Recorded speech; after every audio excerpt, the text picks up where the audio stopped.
আসসালামু আলাইকুম। কেমন আছেন সবাই? তো ফুল পছন্দ করে না এমন মানুষ কিন্তু খুব কমই আছে। আপনার বাসায় কি আমার মতো গোলাপ ফুল গাছ আছে? আর প্রতিদিন গোলাপ ফুল ফুটে আর ঝরে ঝরে পড়ে যায়। ফুল ঝরে পড়ে যাওয়ার কষ্টে ভাবলাম ফুলগুলোকে কি করা যায়, আর সেই কষ্টে আজকে আমি ফুলগুলোকে পাকুড়া বানিয়ে খেয়ে ফেলবো। প্রথমে এই ফুল থেকে কিছু পাপড়ি আলাদা করে নিয়েছি, তারপর এই পাপড়িগুলোকে খুব ভালোভাবে পানিতে ভিজিয়ে রেখে ধুয়ে পরিষ্কার করে পানিটা ছেঁকে কিছুটা কুচি করে নিয়েছি পাপড়িগুলোকে। আর এখানে আমি 1 কাপ পরিমাণ ডাল বেটে নিয়েছি।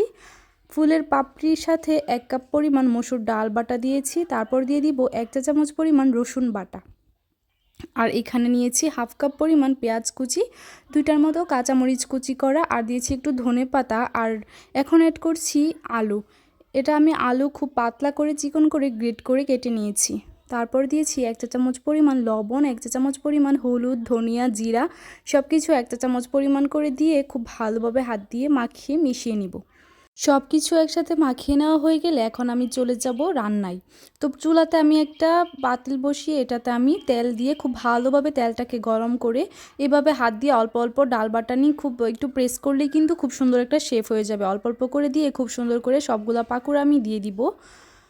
সবগুলো পাকুড়ার সাইজ করে দিয়ে দিলাম। তারপর বেশ কিছুক্ষণ সময় নিয়ে উল্টিয়ে পাল্টিয়ে খুব সুন্দরভাবে ভেজে নিব। একটু সময় নিয়ে ভাজতে হবে।